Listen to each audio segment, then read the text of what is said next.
Welcome to DVC Alumni, where every story inspires the next. The Alumni podcast where you get to hear the inspiring stories and transformation that DVC has had to offer its alumni. And now, on with the episode. Alrighty, and we are live, and I want to welcome Tiffany Vargas here. So why don't you go ahead and introduce yourself? Hi, I'm Tiffany Vargas, and I am a DVC alumni, and I am just really excited to get to talk about my journey and kind of give people some different ideas of the different places you can go. Great. Well, it's a good place to start. So, did you grow up locally here in the Bay Area? Yes and no. So I was born and lived in the Seattle area until I was about 12, and then we relocated to the Bay Area. Lived in Benicia, which is just across the bridge from DVC. So Love Benicia. yes, Love it it. I lived there was. for a couple of years, so it's like, yes. Yeah, it was. I mean, it was really because I moved there in middle school. I was there for most of middle school and high school, and it truly was kind of like the all American experience with the one high school in town, one middle school. You grow up with the same kids.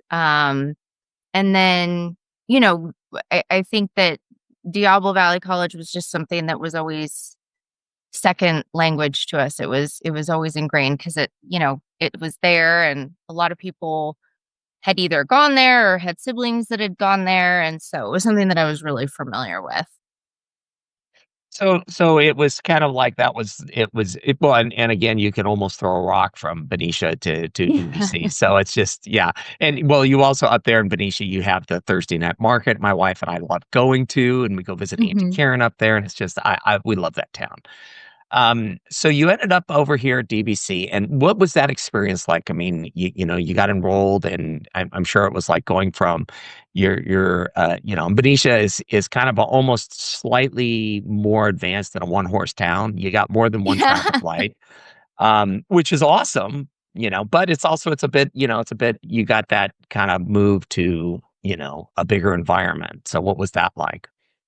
Yeah, it was, Benicia, it is sheltered, because you have this bridge that separates you from the rest of the world. No, we did get out. But kind of, so I actually started, it was kind of a roundabout way. So graduated high school. My intent was to actually go to Chico State. My parents, they wound up getting a divorce. I think they announced it to us a week before I graduated high school, so that definitely tied things up um financially. So plans shifted, and it was, well, I'm going to stay home this first semester and enroll in DVC and then kind of figure out what I want to do. And so I had spent I think I it was just fall semester. Maybe I went there through spring, but I wound up moving to San Francisco then, and I actually attended the Fashion Institute for Interior Design. Um, my mom, she kind of had taken on my younger brother at that time and was having some difficulties with him. So she needed some help back home because she didn't have that support from my dad. So I wound up moving back home to help her out. And at that point, she had moved from Benicia to Martinez, which was right there next to DVC. Um, Love Martinez. yeah, I love that little town too. They're like sister cities. Um, love the water. And so, with everything that was going on, it kind of wasn't the right time for me, and I wound up not finishing the Fashion Institute. So I think that that is kind of a huge, like, ego thing. Um, almost did. So at this point, like, I had all these building blocks, and it's just I speak about timing all the time because I beat myself up about that so much because it's hard to look at your peers and say, "Well, they're graduating now or X, Y, and Z. Like, why can't I just make this happen? And I think that when you're younger, you can't wrap your brain around how everybody has different circumstances and how that's going to affect your path or whatever. But I was always a really hard worker. So I had worked at the Elephant Bar in Concord. Well, I had originally worked at the one in Daly City, transferred to Concord, and it was amazing. They gave me so many different opportunities. Even when I would have been graduating, it would have been 2008, 2009. So right when we had the last crash. So I don't even know how well an interior design degree would have done then anyways. Um, and every time there was an opportunity to do something, I just kind of took it. They needed an admin, so I started doing that for them part-time. It turned into full-time. Um, they needed someone to decorate the stores for Christmas. It started with just our store in Daly City, and they liked it. And I wound up doing all the stores in the Bay Area for them. And then somehow that turned into a marketing opportunity where I actually wound up working in marketing for them throughout Northern California. And that was all great. And that's kind of how I got into the hospitality leg of my journey. And they actually wound up closing their doors. So that's how I shifted over to Pyramid, which was great too. Pyramid Breweries. That was fun in the Walnut Creek Hmm. location. Well, it's just Um, well, hold on. So yeah. I find well, first of all, on your LinkedIn, it was like none of the elephant bar story was on there, and I find that absolutely fascinating because you started off probably at the front hostess and Yeah. worked your way all over. Well, yeah, I have a number of kids that worked in food services, so it's like, and I'm a believer in everybody should work in food services or retail or something like that. You Yes. learn a lot. Um, so it's almost like you started off as just that, elbow grease type of person, and you got yourself into marketing, and I think that's phenomenal. And uh, how did you enjoy marketing when you were at the Elephant Bar? Oh, I loved it. Yeah, it started on they had a local store marketing program, which was really just reaching out mainly for community events, and doing the fundraiser programs and things like that. And then it just kind of morphed into something that was bigger and wound up working with corporate marketing, which was in Southern California. And then they actually had needed someone to kind of head up the Northern California pieces because they were expanding. And so I had already worked in training for them. So really I wound up writing this program for the company, and they said, "Can you do it?" And I said, "Sure, why not?" Like I was hungry and I needed money, and there I really didn't have any financial support, and it was fun. So I had the time. So yeah, I wound up kind of writing what I did, which is really what started my involvement in processes and kind of business analysis. And so wrote that marketing program, transferred that into training, and then that's kind of how I morphed into the HR side of things because the training and the HR goes hand in hand, orientation, um, just learning the ins and outs of recruiting, hiring, terminations, payroll, working in all these different systems. And I when I was younger, like at that age, I definitely gravitated more towards the marketing side. Um, when I was hired at Pyramid Breweries, it was a management position, and it was heavy on the marketing part. And as you know, like having kids that were in that business, they are in the hospitality industry. You kind of wear a lot of different hats. Hmm. So, um, by that time when I had my son, and when I came back from my maternity leave, kind of the restaurant management marketing piece just wasn't conducive to, the schedule that I needed or wanted. Which is how I transitioned into Trader Joe's. It was a little bit more of a consistent schedule, still pretty grueling. Uh, and then we reached a point where I was able to scale back, work part-time, be with my son, and just decided, hey, this is a really good opportunity for me to go back to school. And my first thought was DVC. Well, it's not intimidating. Like, it's welcoming. It's right here. It's convenient.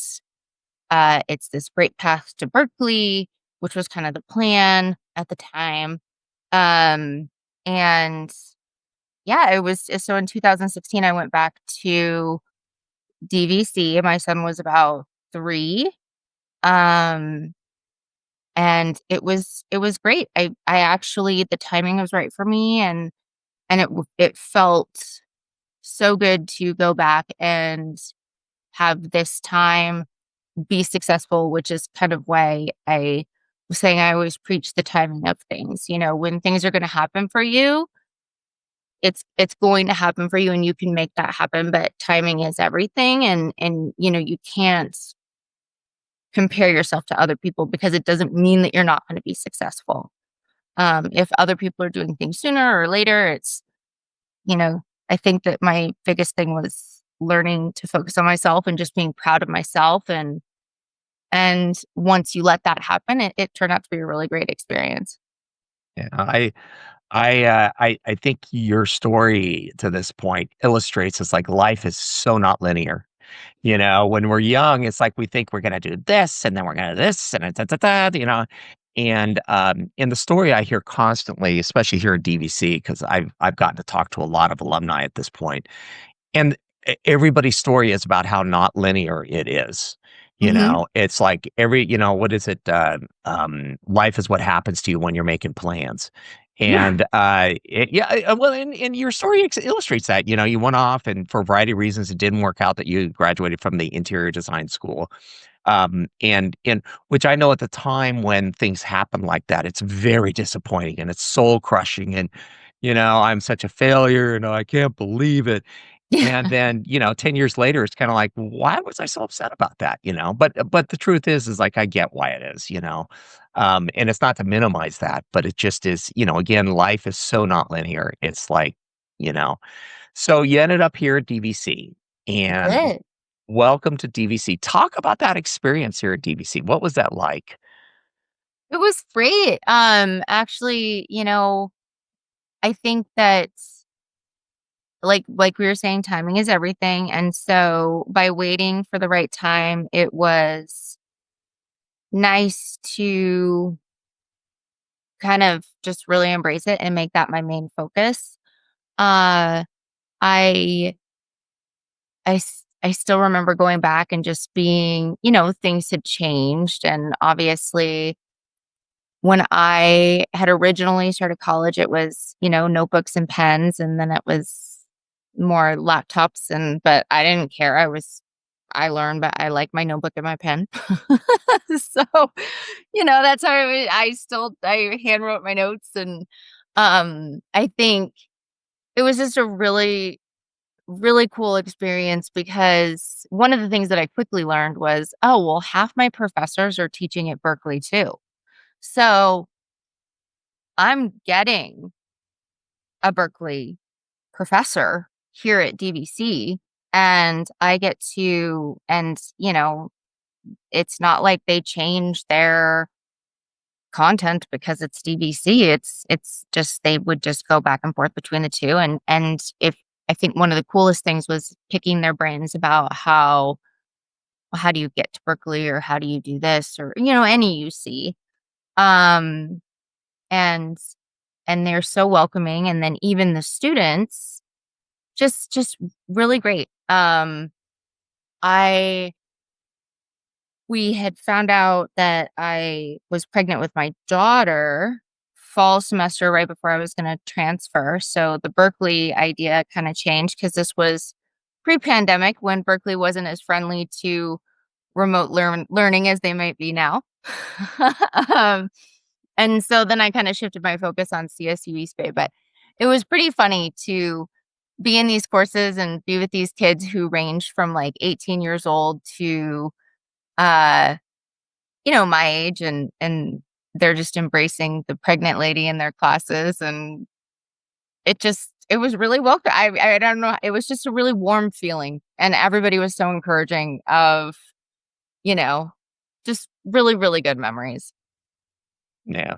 So what was your at DVC here, what was like what was the thing that really stuck with you? I mean, it's true. We have a lot of professors that do teach it at Berkeley, and they're amazing, and the education there was a gentleman who he's a renowned pediatric plastic surgeon out in the valley now, and he said DVC prepared him for Stanford Medical School.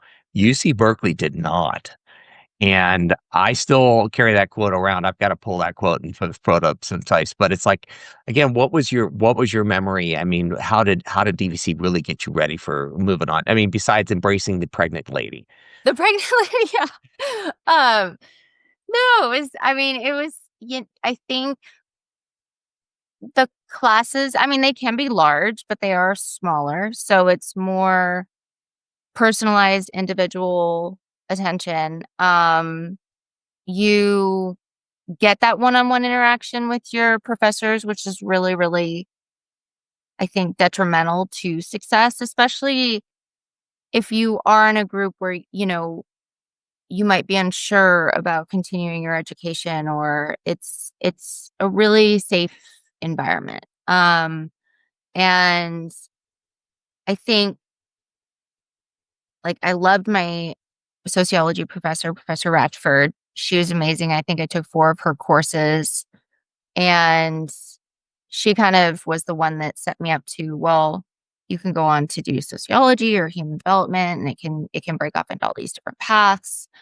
Um, so just that individualized attention, and it still is, because I had gone to like the Fashion Institute, I had been to SF State, and I think one of the cool things about DVC is that it is a big campus. So I think, especially for someone who is coming out of high school and maybe wants a college experience, I do feel like you get that on campus experience. You're not missing out on that. It's, the library, the student center.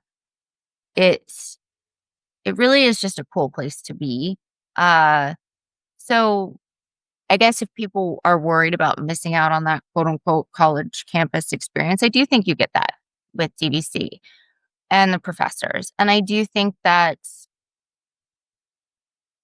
I don't think there was a single professor there that I took their course. And they may have not been my favorite courses because I don't like math and I had to redo my math classes because, they expire. I don't the credits, you need to re-update them.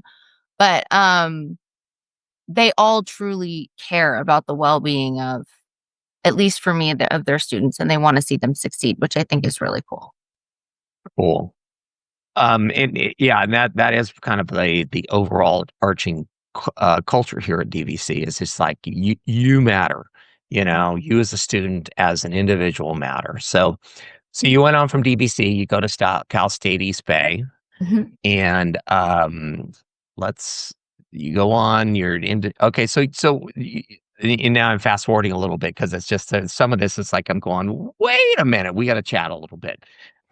So so you end up as a manager at Trader Joe's, which is a terrific company. But I mean, I understand why being in retail like that, it's hard when you're trying to Mhm. actually have a family,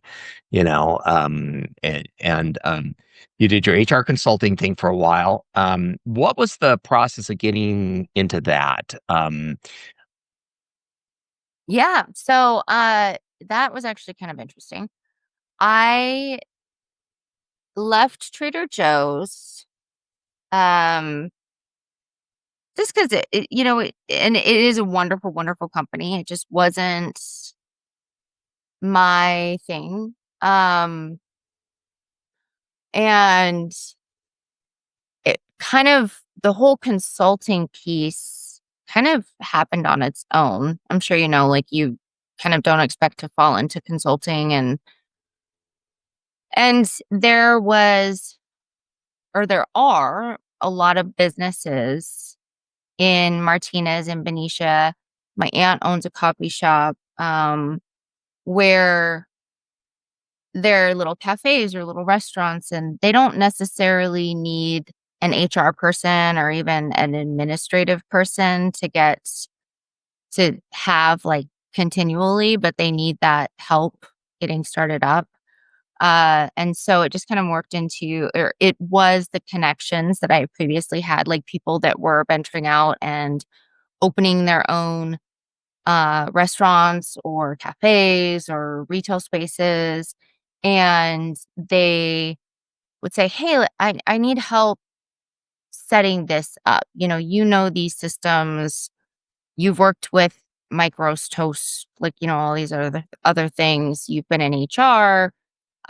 We need a general guideline of here's day one employee, like this is what you need to know, like what do I need to do to set my staff up for success type of thing. And then once they had all those tools in their toolkit, I was able to move on, and if they needed me, if they needed to update something, it just that's kind of how that client base happened. It was just and then it worked out because I was going to DVC at the same time. I actually did take a part-time serving job. Eureka in Concord had just opened up. Loved them. They were amazing. They actually wanted me to bartend because I did have bartending experience, and then they were opening a bunch of other stores, and so they had trainers in, and I helped them with training, and that was really cool to launch a store. And be a part of that, and made more connections there. So, it's a blessing and a curse to be the person that is the yes person, but like sometimes I need to know when to say no. Like this is too much. But that's how the consulting piece started, and sorry, my dog is, if you hear my dog, she's drinking her water. Oh, that's fine.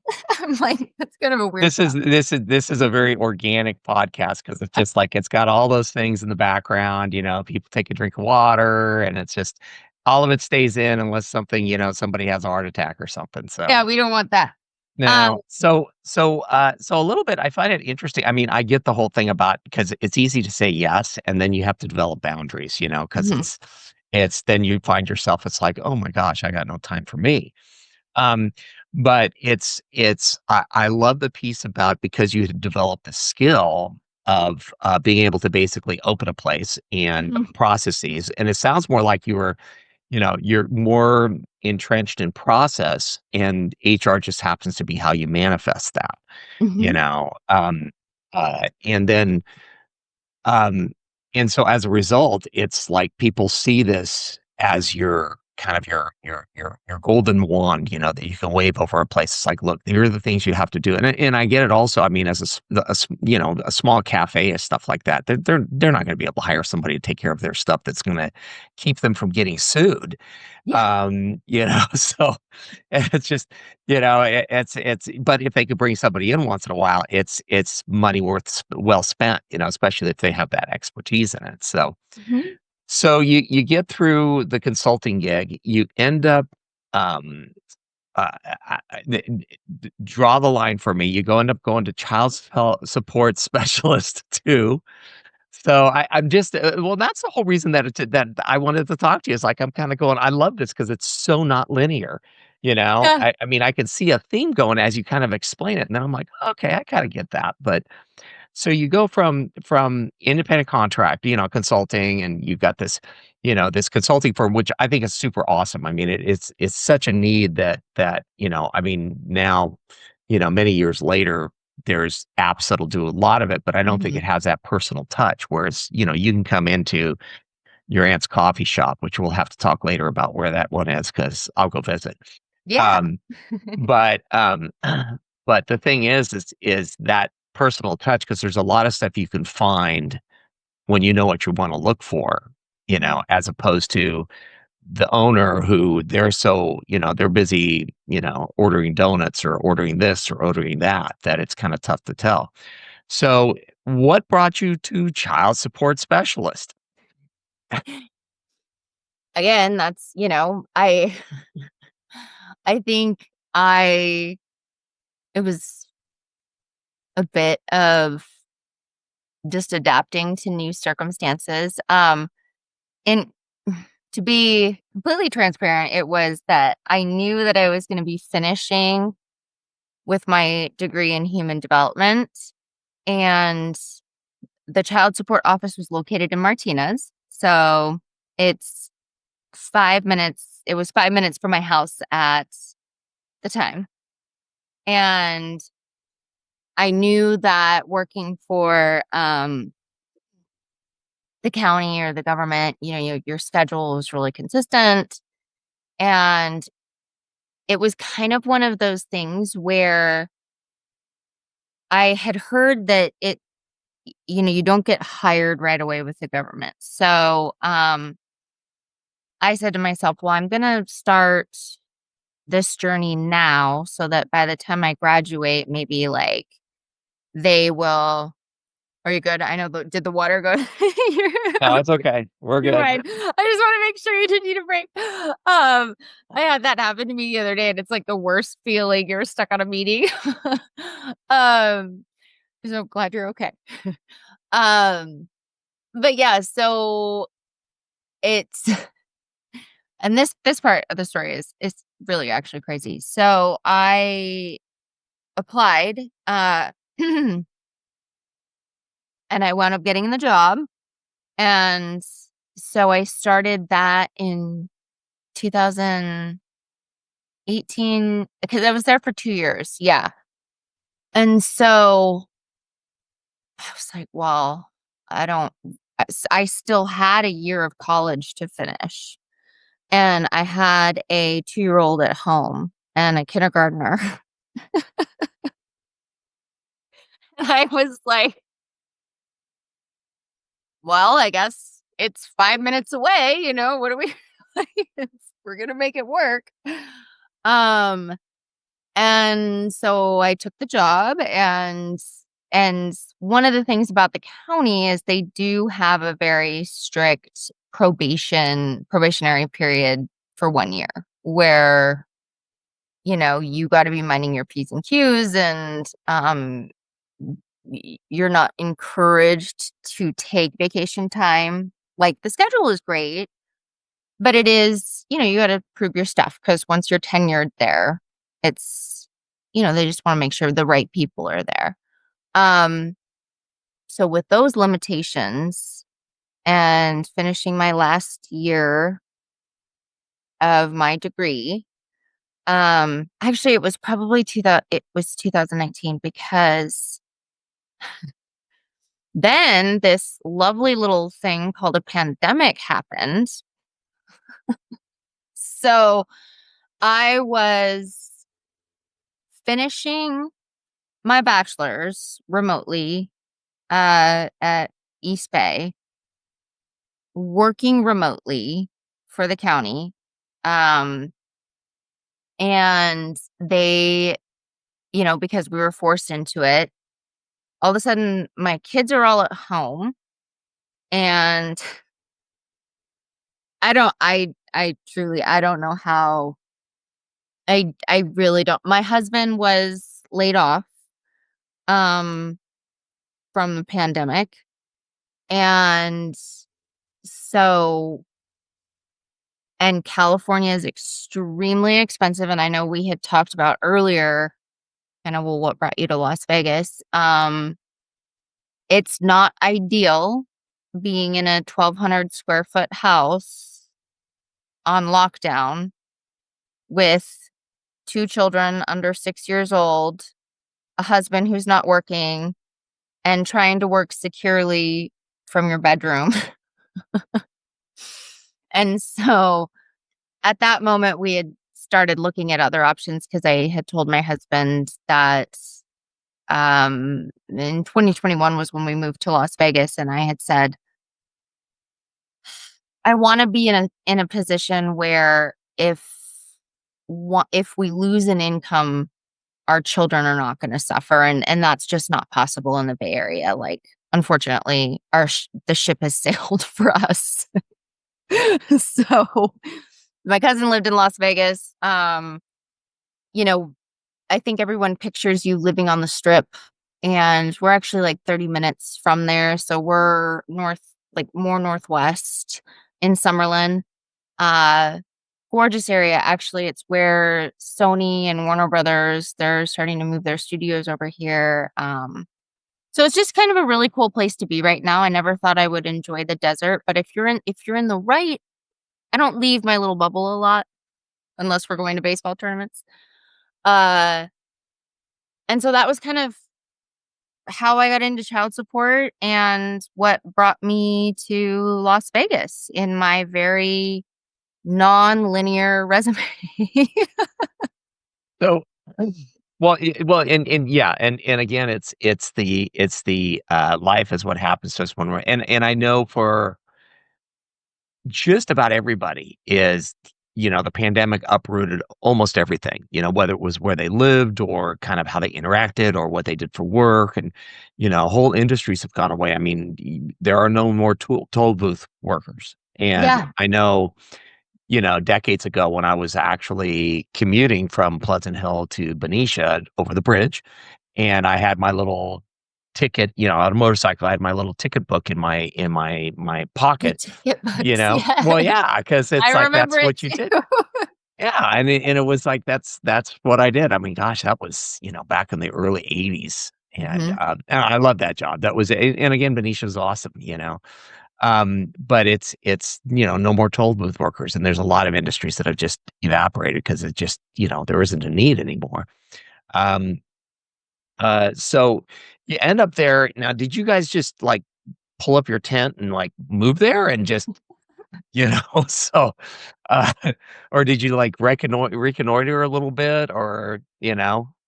Yeah, so we did. We wound up the funny thing is even though Las Vegas is so close, I mean, to California, we border each other. I had never been to Las Vegas. And so my cousin, she's in real estate, and we wound up buying a house. My husband had been to Las Vegas, but didn't see the house, didn't, it was January of 2021. And I told my husband, I said, we have got to just do it. We're not going to see these interest rates. We're not going to. Um, so it was very much, well, ironically, it was a gamble. And I was gonna say Yeah. probably part of what was driving it was, you're locked into 1,200 square feet with your husband and 2 small children, which, um, Yeah. yeah, that would be yeah, that's like, okay, well, there's either gonna be a divorce, some sort of violent Yeah. crime, Right. or we can move. Let's make some wise choices. Yeah. And so I actually wound up having to, because right as we bought the house was right when the county announced that they were going to have people return to work for that summer. So I wound up having to leave my job. Um, but one of the benefits of moving here was that, and like I had told my husband, I had said, I want to make sure that if something, God forbid, something like this ever happened again, like we can have one income and do this. So we, we, I think a lot of people could, we could have stretched it. We could have probably bought our forever house here, which parts of me really I do regret that we didn't at the 2.8% interest rate. Um, but here we are. So, we basically we pretended like it was just my husband's income and I wasn't a factor in our budget. And so wound up putting in my notice at my job, and he said, "Well, you can go, you can get set up." He's like, "Obviously, you're resilient. Like, you see my resume. I know we're gonna figure it out." And it was actually really cool. We moved in June of 2021, and I got to have that summer with my kids and just kind of apply to different places, apply to different county jobs. I kind of always knew that that route was not always going to be for me. And then my other aunt, she is in real estate, and the real estate company that she works for, they are a startup. They're large. Like, I think they're the number one real estate company in Oregon, and they're in like the Pacific Northwest mostly. And they have a really cool business model. And the CEO, the owner, he was looking for an executive assistant and wound up interviewing, and him and his wife are just the most amazing, like, salt of the earth people. And they were opening a office in Las Vegas, and somehow it morphed into me being the executive assistant. They got a hold of the information about my HR background and my knowledge, um, became their HR director, worked with them. And then I was with them for 2 years, and it was, again, even though I was a salaried employee of theirs, I got them to a point where they didn't need a full-time director. Um, and, I had always told them from day one, I said, this is your business. Like, you guys need to watch out for yourself. Like, I love you both. You're amazing people, but, like, don't sacrifice what's best for you guys in your business. Like, if we need to, well, if you need to let go, like, I'm not going to have any hard feelings for you there. Um, it's run its course, and I will always figure things out. So that happened where it was very sad. They were just like, "You got us here, and unfortunately, we don't So, need you." so and that is a sad moment. So I have a really dumb question. Did you get to offboard yourself and do your own exit interview? Well, they had their chief of operations, and he was a part of the phone call, and I think they were just so I don't think they were scared. I just think they didn't know what to expect. So he was a part of it. Was a Zoom call, actually, because they're based in Oregon, and I was traveling back and forth between them, and they wanted to expand to more the Seattle area, and I think they have. Uh and I think it just how these decisions have to be made. Like, I think they were looking at a business plan, and it was, well, we want to do X, Y, and Z, and I think they were worried that it was maybe sudden, and I wouldn't handle it well. Um, but to answer your question, he was a part of the initial conversation, and then once that had happened, there were a few follow-up calls like, "Hey, how do we do this?" And what do we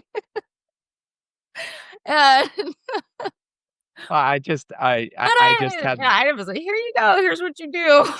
yeah, well, and again, it was like I just had this visual of you doing your own exit interview, and and it's like, oh, and it's I don't know if you'd be sitting at one desk and just kind of move the paperwork back and forth and move chairs or something like that, but it was just a weird visual in my head, and that's kind of the way my brain works sometimes.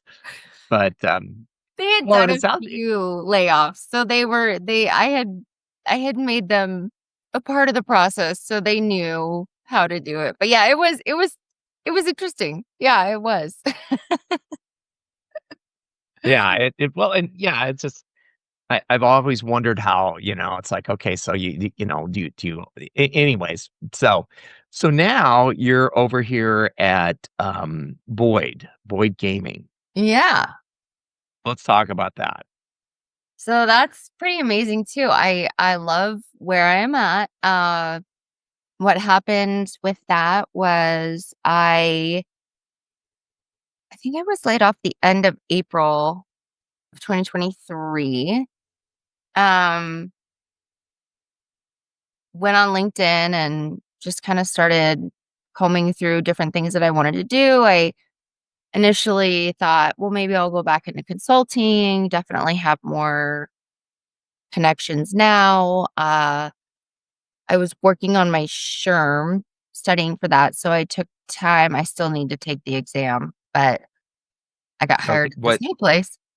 what's a SHRM?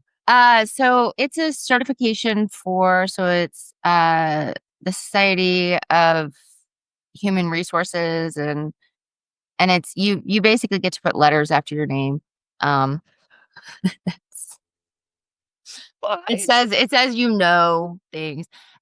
But so I think one of the coolest things about working at More, with it being a startup and having them bring on all this different tech, and I had exposure to tech prior, especially like ERP and HCM systems and setting them up and working out of all those. I'd worked in Workday before, which is huge. And I'd worked with Oracle. And so anyways, what had happened was a recruiter was looking at my background, and Boyd Gaming is actually hospitality. So it was like this perfect storm. They're casinos. So we have them all across the country, and they've actually expanded to Canada for uh like the interactive portion of our gaming.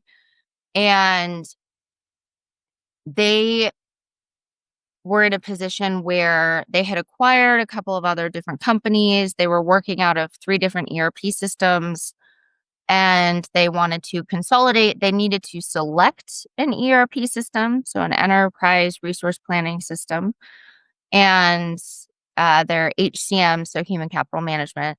They needed to streamline those and really look at those processes and then select which one was going to be best for them.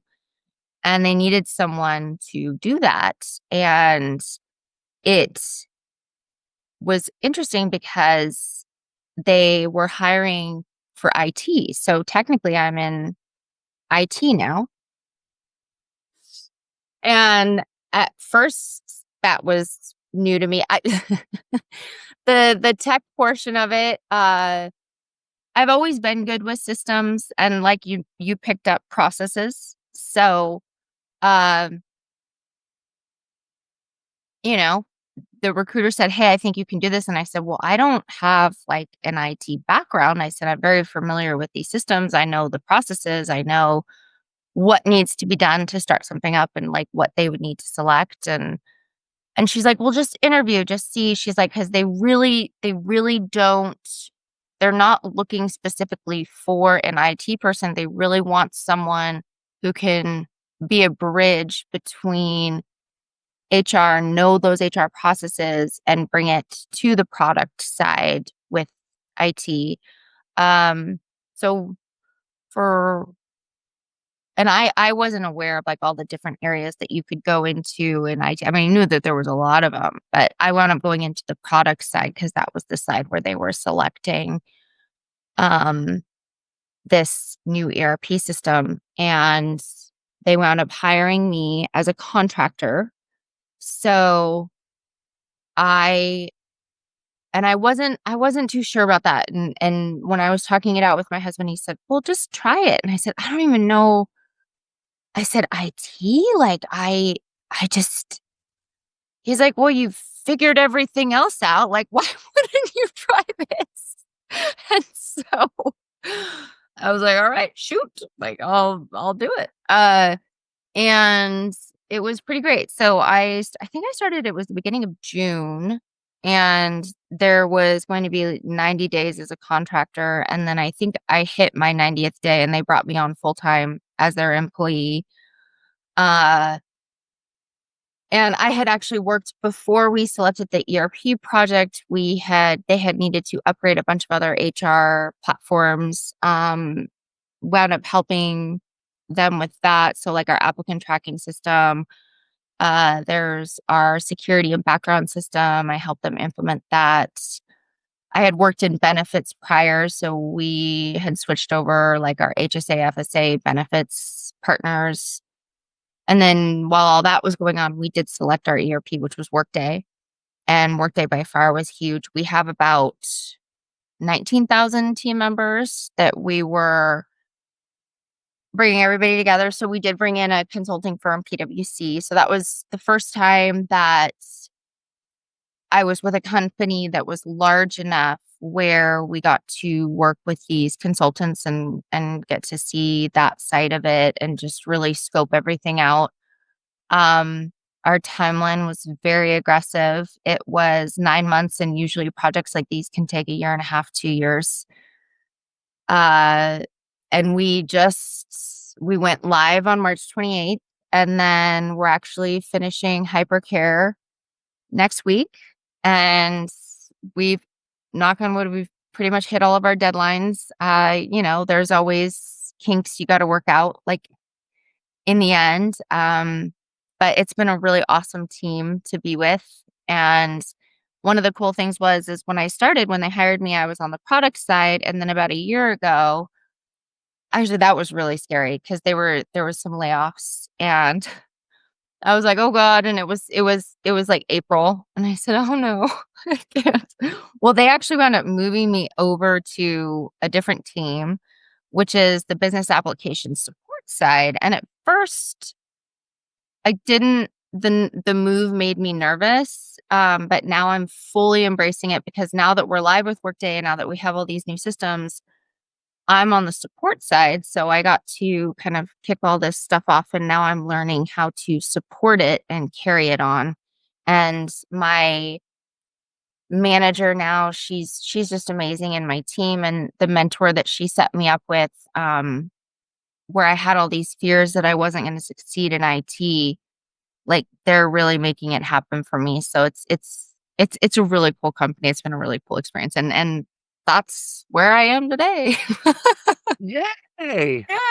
So so you mentioned so talk a little bit about how you use LinkedIn, because the thing is I mean, I do bump into people that are really good at it. Mhm. Surprise, surprise, they tend to be HR people or recruiters. Big shocker.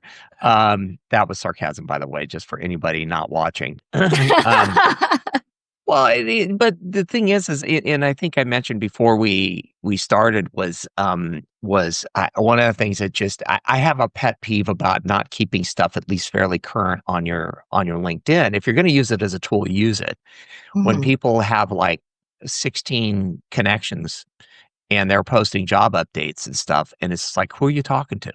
Yeah, right. That's yeah, it's just like none of those folks that you're connected to are saying anything. But talk a little bit about like how have you evolved? Because so by the way, just in case you didn't notice, the arc of your story is you started off, seating people as a hostess at Elephant Bar, and now you're working for this amazing company. Um, you know, and again, it's like I'm sure you never saw that coming. It's just like none of us do. Yeah. But uh, uh, talk a little bit about how you've used LinkedIn over the years, because obviously as an HR professional, you're going to pay attention to what's on there for people that you're bringing in or onboarding or stuff like that. But what is your HR or what is your LinkedIn usage look like? Yeah, I wish it's always been when there's been these gaps, especially in between different positions. I'm always like, I'm really going to embrace my LinkedIn, and I'm really going to. And then thankfully for me, and I'm so blessed, there's usually not long enough of a gap to, I see all these people that do all the different posting, and I see how you've created this podcast, and I love watching all, and I'm like, man, I would really like to get into that side of it. I really built up my LinkedIn mainly through recruiting, mainly through new businesses opening up. And I think LinkedIn was really new even when I was at Pyramid. So I want to say I didn't even sign up for it until like 2011, 2012. I mean, it had been around, but it was starting to morph into something that people were really embracing as a tool. Picked up on that. And then I don't use it as a social media platform the way that some people do. It really is networking and using it for colleagues and recruiting. And so I don't know. I guess I just it's like that stone that just rolls down the hill, and there's just like the moss just Just because moss goes flying off, and because it's yeah, like, you just well, keep this. I mean, and I do keep it updated. I think that there are a few. I would like to keep it more updated. There's a couple tips and tricks that I think, especially working in IT and really learning the different sides of like applicant tracking systems and how they connect to one another.